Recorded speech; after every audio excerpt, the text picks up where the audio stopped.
चलो, जो कंप्यूटर के क्वेश्चन हम कर रहे थे तो उसमें दो पहले हमने प्रश्न पत्र कर लिए, अब तीसरा आज करने जा रहे हैं। इसमें भी 25 क्वेश्चन है, बहुत इंपॉर्टेंट क्वेश्चन है, देख लीजिएगा आप इनको। हमारे सारे एग्जामों की दृष्टि से, चाहे वो उत्तराखंड के हो अदर के हो, कहीं के भी एग्जाम की दृष्टि से बहुत महत्वपूर्ण है। तो इसमें जो पहला क्वेश्चन है वो है, वाहन की गति मीटर किस कंप्यूटर का उदाहरण है। जो वाहनों में गति मीटर यानी कि स्पीड को मापने का मीटर होता है वो किसका उदाहरण है? ए एनालॉग कंप्यूटर का, डी बी डिजिटल कंप्यूटर का, सी हाइब्रिड का, डी उपरोक्त में से कोई नहीं। साधारणतः वाहन के जो गति मीटर होते हैं, स्पीड मीटर, वो एनालॉग कंप्यूटर होते हैं जिसमें भौतिक राशियां लगातार बदलती रहती हैं। तो इसका एनालॉग सही आंसर है। दूसरा है, भारत में पहले सुपर कंप्यूटर का नाम क्या था?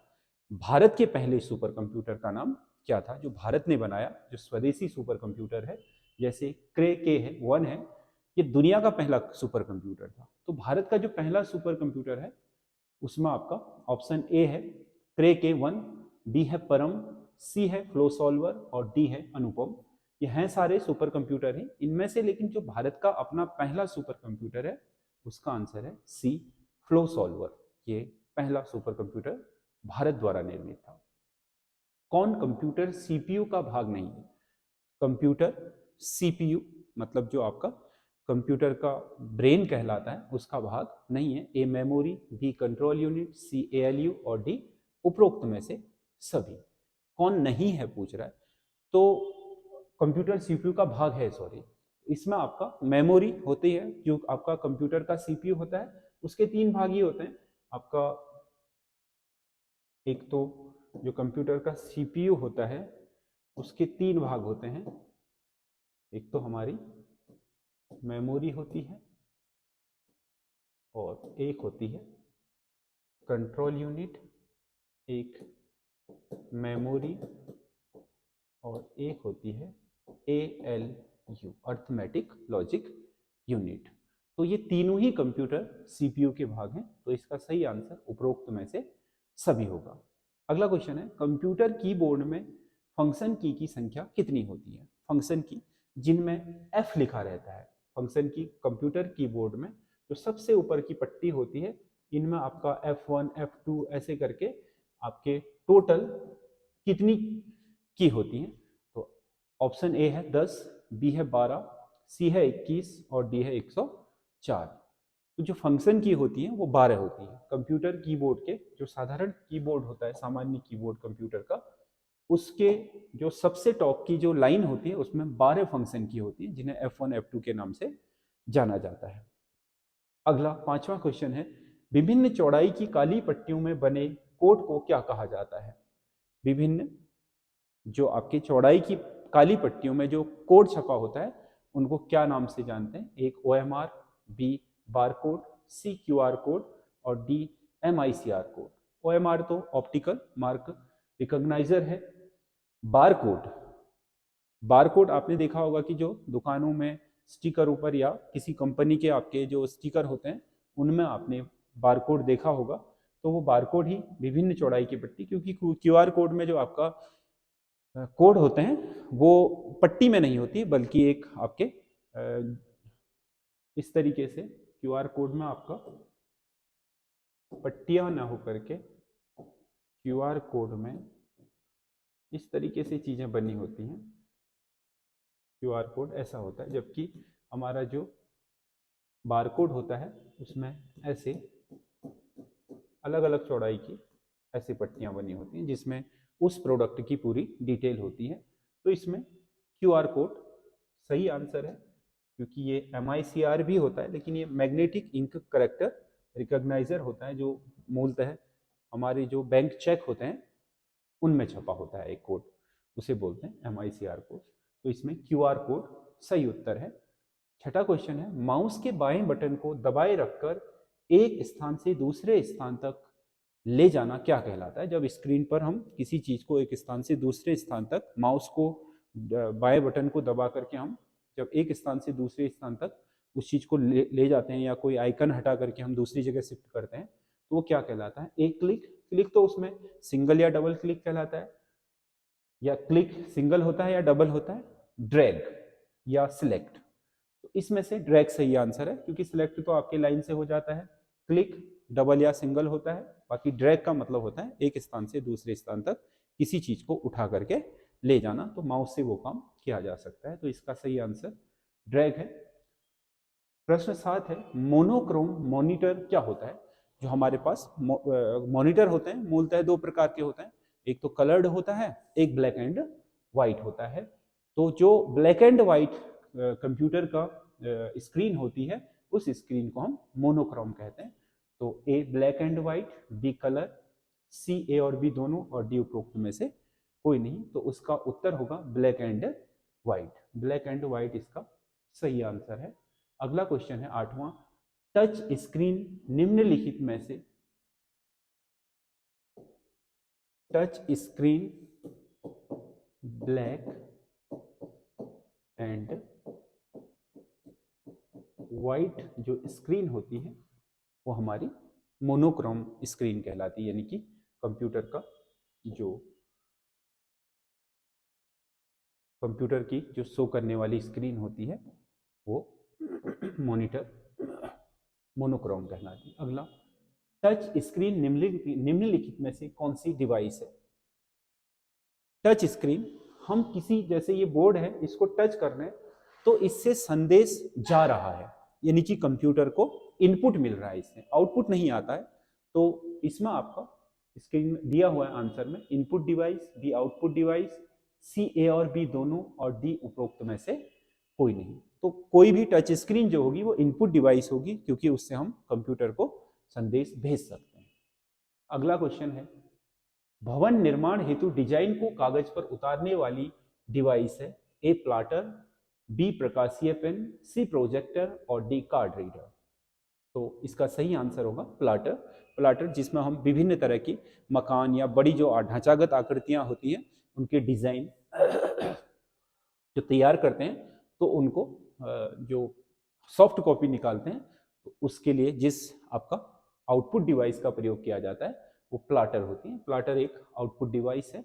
अगला क्वेश्चन है, निम्नलिखित में से प्राथमिक मेमोरी का उदाहरण नहीं है? प्राथमिक मेमोरी का उदाहरण नहीं है। ए रोम, बी रैम, सी मैग्नेटिक टेप और डी प्रोम। रोम, रैम और कैश मेमोरी तीनों ही आपके प्राथमिक मेमोरी होती है। प्रोम रोम का ही एक एडवांस वर्जन है। बाकी जो मैग्नेटिक टेप होता है वो अस्थायी मेमोरी होती है, सॉरी द्वितीयक मेमोरी होती है। स्थायिक तो होती है लेकिन द्वितीयक होती है, यानी कि उसका कंप्यूटर के प्रोग्राम से सीधा लेना देना नहीं होता है। अगला प्रश्न 11 है, इनपुट देने और आउटपुट प्राप्त करने के बीच के समय को क्या कहा जाता है? यानी कि जब हम किसी कंप्यूटर को इनपुट देते हैं और आउटपुट लेते हैं, तो उसके बीच की जो आपका प्रोसेसिंग का जो समय होता है, जो आपका जिसमें प्रोसेसिंग होती है, उस समय को क्या कहा जाता है? तो a real time, be turn around time और सी स्लाइस टाइम और डी उपरोक्त में से सभी। तो कंप्यूटर के इनपुट देने और आउटपुट लेने के बीच का जो समय होता है उसे बोलते हैं टर्न अराउंड टाइम। ये बिल्कुल सही आंसर है इसका, बी। अगला क्वेश्चन है, नेटवर्क एवं संचार के लिए बनाया गया पहला ऑपरेटिंग सिस्टम था? नेटवर्क एवं संचार यानी कि कंप्यूटर इंटरनेट के लिए तैयार किया गया पहला ऑपरेटिंग सिस्टम, ए लाइनेक्स, बी यूनिक्स, सी एमएस डॉस और डी माइक्रोसॉफ्ट। तो इसमें सही आंसर यूनिक्स है। नेटवर्क के लिए, नेटवर्क और संचार के लिए पहला ऑपरेटिंग सिस्टम यूनिक्स था। अगला क्वेश्चन है, निम्नलिखित में से किस भाषा का वाणिज्यिक कार्यों में प्रयोग किया जाता है? वाणिज्यिक कार्य मतलब कॉमर्शियल यूज के लिए इनमें से कौन सी लैंग्वेज बनाई गई थी उच्च स्तरीय भाषा? ए फोर्ट्रॉन, बी बेसिक, सी कोबोल और डी पास्कल। तो इसमें सही आंसर कोबोल है। कॉमर्स यानी कि कॉमर्शियल यूज के लिए जो आपका लैंग्वेज बनाई गई उसे कोबोल कहा जाता है। तो इसका आंसर सी सही होगा। डिस्क परिचालन प्रणाली डॉस, डिस्क ऑपरेटिंग सिस्टम 1 प्रचलन में कब आया था? डॉस का जो पहला वर्जन आया था वो किस वर्ष आया था, ये पूछा जा रहा है। ए 1981, बी 1985, सी 1975 और डी 1990। तो इसका सही आंसर है ए 1981। डॉस का पहला जो वर्जन आया था डॉस 1 करके, वो 1981 में आया था। अगला क्वेश्चन है, कंप्यूटर की भाषा में निर्देशों की सूची को क्या कहा जाता है? अगर हम किसी कंप्यूटर में निर्देश डालें तो उसकी सूची क्या कहलाती है, ये पूछ रहा है। ए सूचना, अंग्रेजी में इंफॉर्मेशन, बी कार्यक्रम यानी कि अंग्रेजी में हो गया प्रोग्राम, सी आंकड़ा अंग्रेजी में आए तो डेटा, और इनमें से कोई नहीं। तो कंप्यूटर में निर्देशों की जो सूची होती है उसे कार्यक्रम यानी कि प्रोग्राम कहा जाता है। कोई भी निर्देशों की सूची होती है उसी को कंप्यूटर की भाषा में प्रोग्राम कहा जाता है। अगला क्वेश्चन है, जब कंप्यूटर को बहुत से कार्य दिए जाते हैं और वह उनकी प्रोसेसिंग एक एक करके करता है तो उसे क्या कहा जाता है? जब कंप्यूटर को एक साथ बहुत सारे कार्य दिए जाए और वो सारे काम साथ न करके उन्हें टुकड़ों में तोड़ करके एक एक करके उनकी प्रोसेसिंग करे तो उस विधि को क्या बोलते हैं? A time sharing, B batch processing, C दोनों, और डी उपरोक्त में से कोई नहीं। तो ये बैच प्रोसेसिंग कहलाता है, यानी कि पहले एक बैच को सॉल्व करना, फिर दूसरे को, फिर तीसरे को, यानी कि टुकड़ों में तोड़ करके सॉल्व करना। 17वां क्वेश्चन है, एमएस विंडोज में उपलब्ध ड्राइंग प्रोग्राम है, मतलब हम जो कला या चित्रकला बनाते हैं तो उसके लिए एमएस विंडोज में किस नाम से? एमएस विंडोज में बहुत प्रचलित है A MS Excel, B MS Word, C paint और पावर पॉइंट। एमएस एक्सेल तो आपको पता है, ये आपका सूची या फिर जो हमारा कॉमर्शियल यूज है उसके लिए, अकाउंटिंग या टैली के लिए प्रयोग में लाया जाता है। एमएस वर्ड आपका लिखने के लिए, लेटर टाइपिंग वगैरह जो करते हैं आप, और पावर पॉइंट हमारा पावर प्रेजेंटेशन के लिए प्रयोग में लाया जाने वाला एप्लीकेशन है। पेंट इसमें ड्राइंग के लिए बनाई गई एप्लीकेशन है। एमएस विंडोज में ये इसी नाम से आती है, पेंट।